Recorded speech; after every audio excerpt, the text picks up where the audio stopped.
Hola, buenas tardes. Estamos a 16 de febrero, martes, en la tarde abierta, ese programa que hacemos algunos días, donde intentamos explicar alguna cosa particular, alguna historia concreta, donde hay poco análisis y hay más reflexión personal, digámoslo así. Y hoy nos vamos a centrar en tres temas rápidos. El primero, y claro, el tema de la imputación de Monedero. Una imputación que parece que no llega de nuevo. Nosotros hemos hablado en repetidas ocasiones de los juzgados para Podemos, de la situación de este partido que parece que todo lo que hace lo hace saltándose la ley y donde a veces toca dar explicaciones delante de los jueces. No es la única, sabemos que ya y conocemos más personajes de este partido, no solamente llevados a juicio, sino incluso condenados. Recordemos Isa Serra, por ejemplo, que no renuncian a su cargo. Ya sabemos que si no viven de la política no tienen de qué vivir. Y Monedero, pues nada, se convierte en otro de esos personajes que va a salir delante de las cámaras, va a salir delante del juez y va a tener que dar explicaciones a eso que algunos incluso se han llamado la versión del Bárcenas de Podemos. Vamos a ver, porque está claro que la manera, perdón, de colocar a uno en el escenario y a otro es bien diferente. Por las mismas cosas, si este personaje fuera de otro partido, seguramente estaría siendo ya crucificado, perdón, y portada de todos los diarios.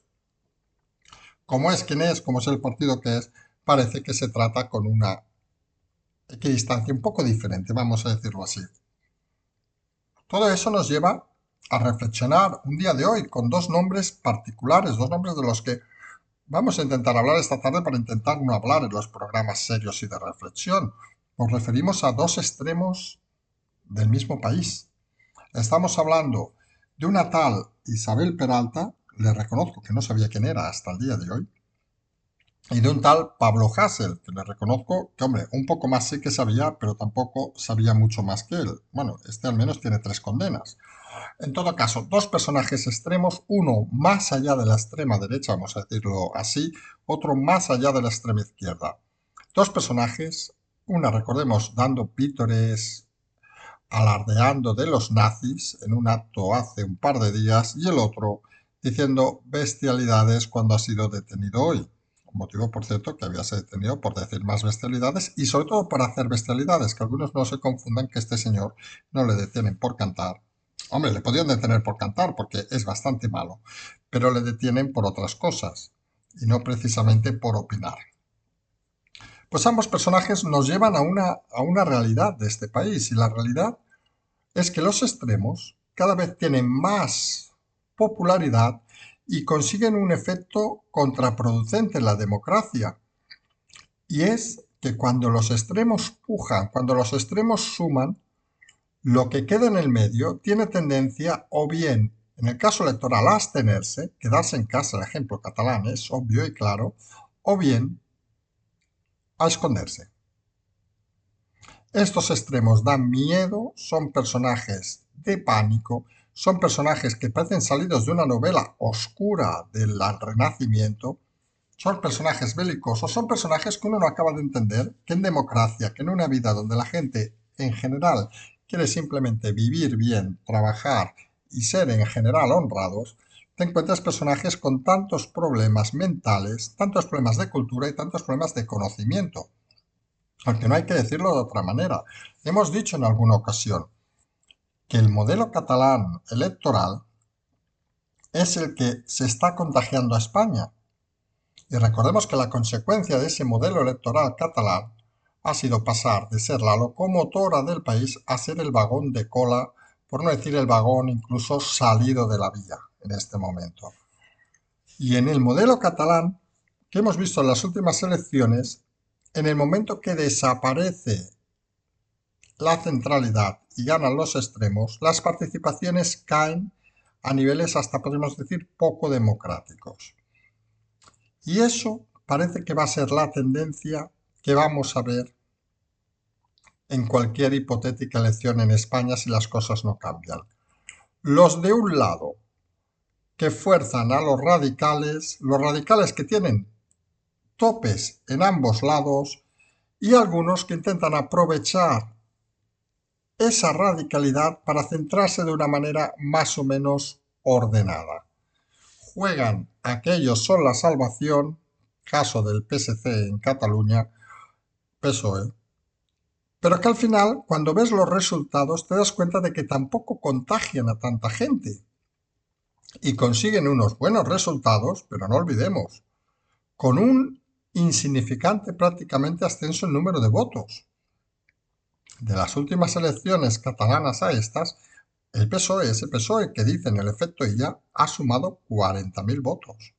Claro, si Ciudadanos ha perdido 1 millón de votos, el independentismo ha perdido casi 750.000 votos, hombre, sumar 40.000 no parece mal concepto, pero debe hacernos reflexionar una cosa, que ese efecto no está maravillando a la gente, que esta política no está maravillando a la gente.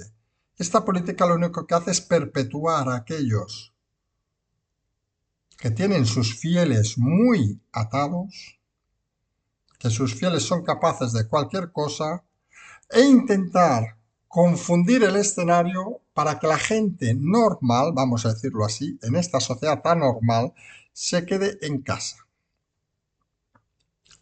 La gente que habitualmente es la que trabaja, la gente que habitualmente es la que se esfuerza, ese tipo de gente que ve alejada la política de la realidad.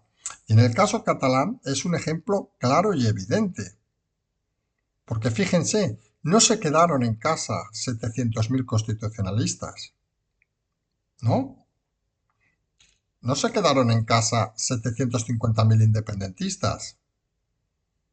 No se quedaron en casa 100 y pico mil ambiguos.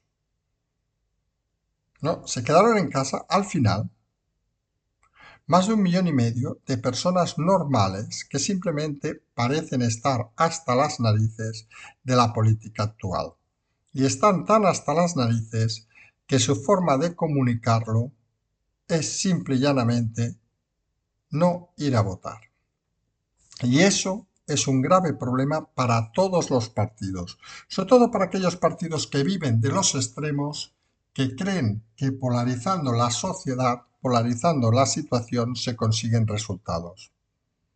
Y está claro que algún partido teje la idea de la centralidad, pero lo teje, como hemos dicho en muchas ocasiones, desde la incompetencia, desde la fragilidad y desde aquello que incluso algunos creemos que ni ellos se creen lo que están haciendo. Y los resultados son obvios, descensos y bofetadas insufribles por tener unos líderes débiles y con poca capacidad. Y eso nos lleva a pensar que en un país que personajes como estos dos citados concitan, aunque sea la portada y una esquinita miserable de un diario, como ha sido el caso de hoy, de más de un diario, es que este país tiene un gran problema. No se puede dar pie a estos auténticos alimañas de la sociedad, a estos auténticos descerebrados, a estos auténticos asesinos de la política, digámoslo así de claro. Hay que intentar, entre todos, atender a los recursos necesarios para que la democracia siga su ritmo. Porque está claro que si lo que quieren algunos es llevar a este país a la polarización, a los extremos, tenemos muchas experiencias en los últimos 100, 200 años que aquí no acabamos haciendo bien las cosas. Porque al final son pocos los extremistas, o menos, pueden ser un 5, un 10, hasta un 20 si quieren en cada lado. Pero esos hacen mucho ruido. Y tienen un tope que es el tope de la gente normal, de la gente que simplemente se cansa de una situación como la actual y que llega un momento que obviamente se desanima y que piensa que esto ya no va consigo. Y recuperar esa gente es función de la política, no lo dejen de olvidar. Es función de todos los políticos que se preocupan a veces solo de su sueldo y se olvidan de la realidad de la calle, que hemos dicho en muchas y múltiples ocasiones. Luego tenemos algunos que se suman al circo.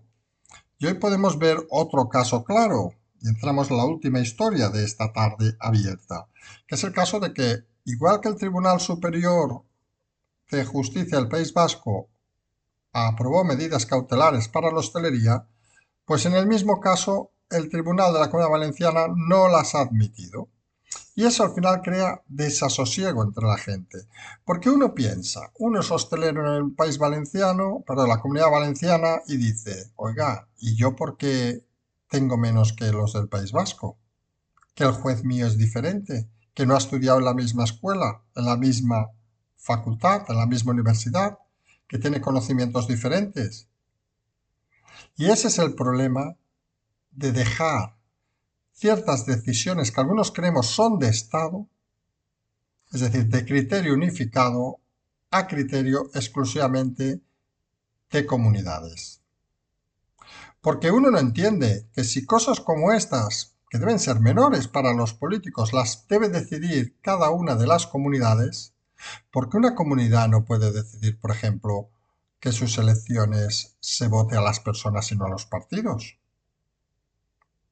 Porque hay cosas sobre lo que una comunidad no puede decidir, si en estas que para algunos son graves e importantes parece que sí que pueden decidir y con un criterio diferente en una u otra. Al final, la división, estas 17 reinos de taifas, lo único que hacen es confundir a la gente. Y algunos que creemos que la división territorial de este país es una cosa interesante, fundamental y democrática, también vemos que lo es como método, pero quizá en su plasmación empieza a tener fallos cada vez más graves. Y un fallo grave es que no todos los españoles seamos iguales según hayamos nacido en uno u otro lugar. Y eso es de una gravedad enorme, porque si algo consagra la Constitución es que todos somos iguales. Y eso que parece obvio, hoy mismo, estos supremos, cada uno a su historia, cada uno a su rollo, parece que lo delimitan.